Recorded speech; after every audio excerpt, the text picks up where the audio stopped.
俗话说得好，买房、结婚、生娃，少做任何一件，你都会幸福一点。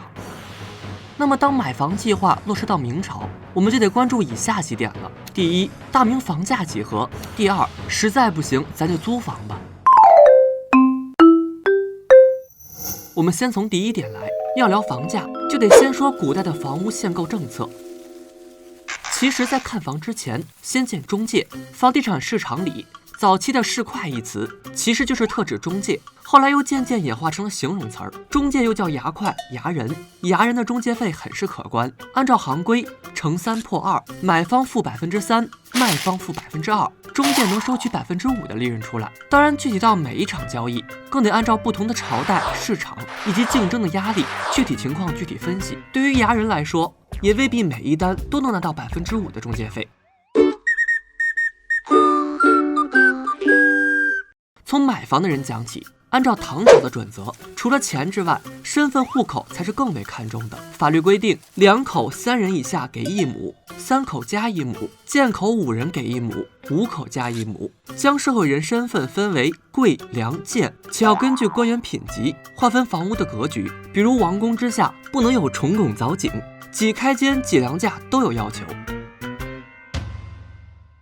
大明虽然不在买房问题上分3、6、9等，但也跟宋朝一样，规定了在朝在京为官的不能购买第2套房产。那如果动身去外地上任的呢？同样不允许在当地买房，必须做到到任时拎包入住，卸任时拖儿带女拎包走人。做官的是这样，普通百姓也就是你，买房就比较简单了。全款或者按揭，前者不必多提，后者姑且称之倒契，将房契抵押到当铺，得到充足的购房款，再向当铺支付本金、利息，还清之后拿回房契。不想跟当铺搅和的还能怎么办呢？跟亲戚朋友借。明朝唐伯虎当年为了买下理想小别墅，把家藏的字画等贵重物品拿去好友家抵押。唐大才子在传说中风流潇洒，实际上还债之路走了好多年。当然，在国家经济建设的过程中，是一定会有一批特殊群体——拆迁户。最早见于北宋时期，首都开封要扩建外城，涉及到100余户的拆迁事，宋神宗就让人拟定了一个拆迁补偿计划，最后补了百姓200多贯银钱。不过，这样的拆迁户在明朝就见得不多了。苦出身的朱元璋在洪武7年就给南京官员下旨，要居者有其屋，找了一块荒废地，盖出200多间房子给穷人居住。后来又在上海修缮贫旧房屋，两地举措成功，太祖皇帝就下令让全国官员着手给穷人盖房。后来朱棣迁都北京，同样效仿了一下自己的亲爹，这也是明朝房价相比其他朝代较低的原因。但国家政策不是儿戏，房也不是说盖就盖，一般情况下，人们买的还是2手房居多。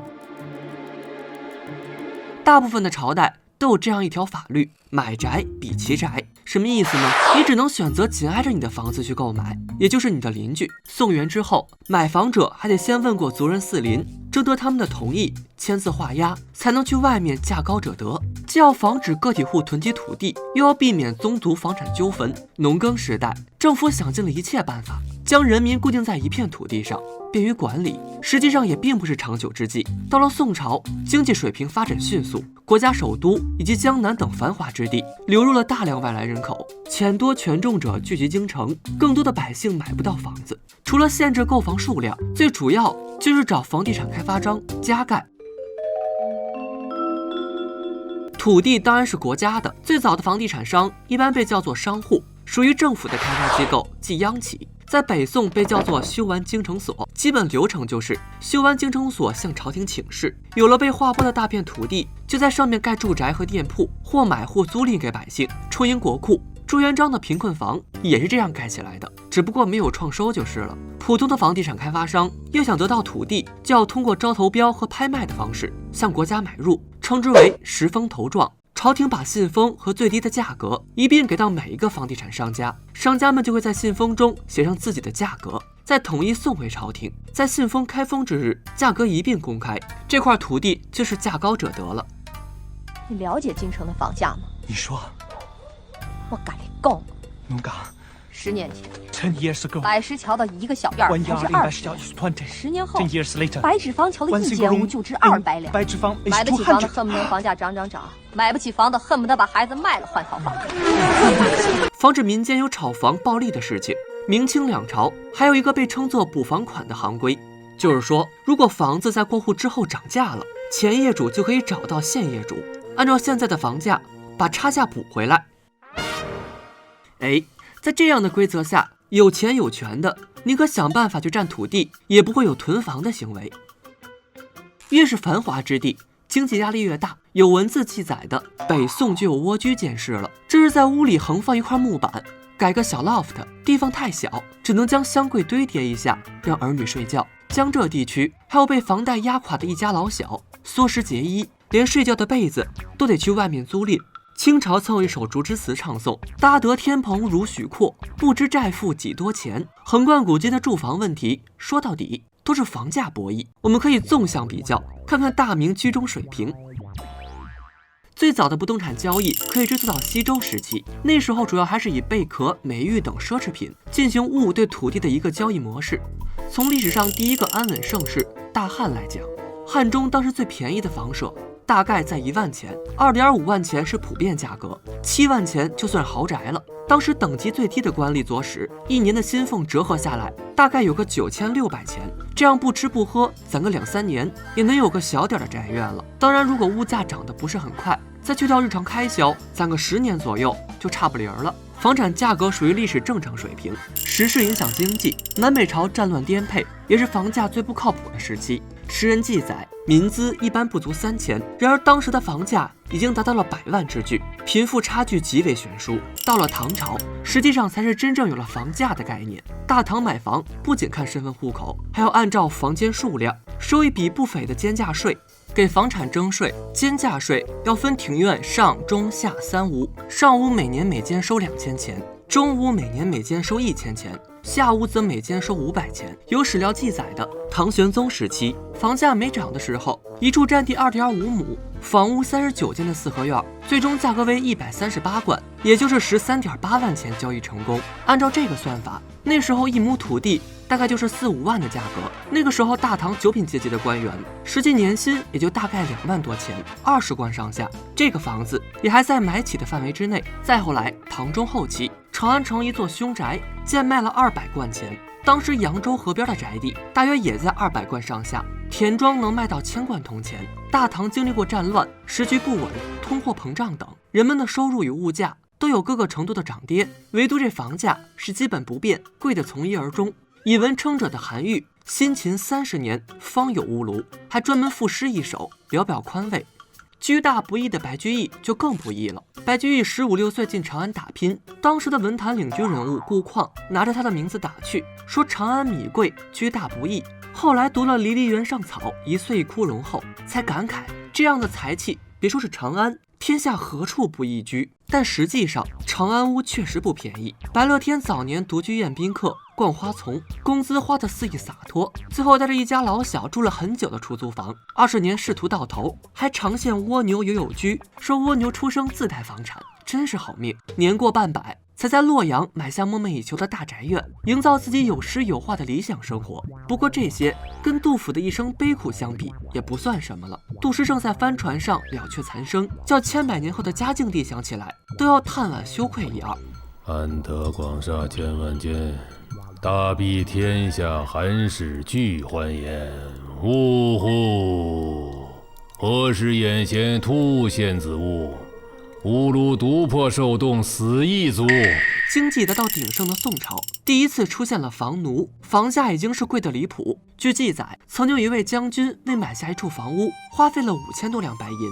文人墨客瞧不上乡下的祖宅，一有机会就会搬迁出去。汴京城是天下第一的繁华，市井小民也更容易谋生。汴京一户普通人家将房子卖到了1300贯。宋朝官员工资最高者如宰相，能有个300贯，中下层官吏也能在20到60贯，这已经足够羡煞大明官员了。大宋官员福利颇高，对于普通民众来说，每月能赚到1贯就算高工资了，更别提飞速上涨的大宋物价，日常开销占据80%，剩下的一星半点儿，抠抠搜搜省10好几年，攒够了钱，又面临更严重的问题。当时的国之首都战地紧张，流动人口已达100万。御史中丞曾言：京师纵得价钱，何处买地？北宋末期，房价涨到10万贯也不稀奇了。寸土寸金，城中蜗居者、贷款者甚多。欧阳修是翰林学士、枢密副使、参知政事，死后追封太师的人物，干了一辈子也没在开封城买下房产。当然，除了日常开销，还有几样不得不办的人生大事。福歌狂魔苏辙有5个女儿，以后嫁盛行的大宋朝，到了小女儿出嫁之时，苏辙以9000多贯卖掉了开封的房产，总算填补了嫁妆。晚年作诗：避居吴永其寺买宅，开头就是一句我老未有宅，诸子以为言。这是说到老都没房，儿子们也拿这件事说我。做哥哥的苏轼也深感弟弟不易，还在信中讲：子有5女，负债如山积。后来苏辙还是在挨着首都的许昌买了房，拿来养老。苏东坡一蓑烟雨任平生，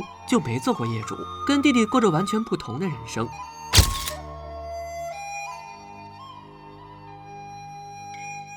到了大明，房价被国家稳稳控制住了吗？不，并没有。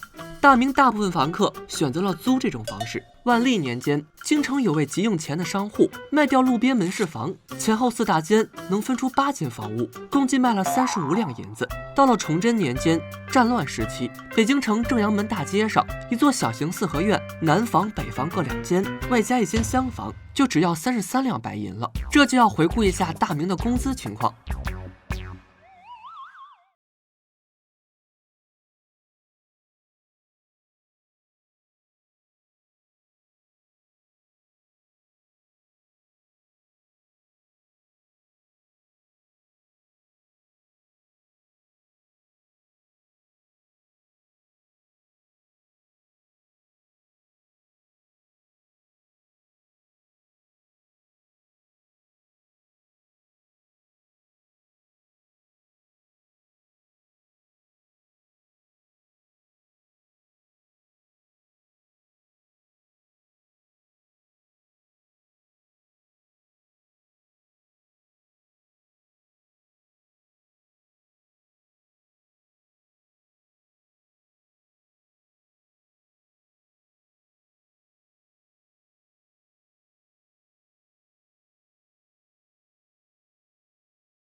迁都北京，国子监也分为了南北2间。时势流转，到了弘治年间，南京国子监这座曾经世界规模最大的学府也逐渐衰败。南监的管理官员仅剩30多个，祭酒、司业等。由于品级较低，得不到皇上的赐地，这么多人的住房问题只好自己想办法解决。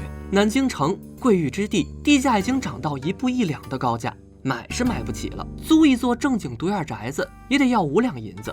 年薪连50两都不到的小官，简直连活着都快成问题了。购房租房行不通，留给他们的只剩下建房一种选择。作为大明曾经的国都，南京1半以上的土地属于国有，剩下的掌握在王公贵族手里。要想自建房屋，必须先从政府或者私人手里买地，买一处位置较好的宅基地，差不多要200多两银子。再建房，起码也得1000两白银，是不是光听着就要把人吓退了？嘿嘿，当时国子监的祭酒叫谢铎，终于想了一个办法，薅朝廷的羊毛。按照大明的规定，凡正9品以上的官吏都有配备勤务的权利，如果不要，那勤务那份工资就自动化成了官吏的补助。于是谢铎就号召大家，勤务能不要就不要，补助能多领就多领，把钱都攒起来，然后一起买房。就这样日复一日，国子监这帮人每年都能攒下330两白银，再由谢铎出面从国家房产机构买下30余处官械，国子监33名官吏每人1处，这样集资团购，既得到了官府的支持，享受到一定的优惠政策，又实质上的解决了问题，在当时当地也被传为佳话。唯独是大明，在物价上涨的情况下，碍于太祖朱元璋定下的标准，大明几百年的官吏始终没怎么涨过工资。明皇帝锦衣卫宦官并重，耳目众多，官员住宅既不准靠着有钱的大户人家，也不能与同事比邻而居，逼得租房住的官员只好去住民宅。也是在当时，出现了很多同乡或者同行组成的会馆，居住也方便温情起来。即便是物价波动。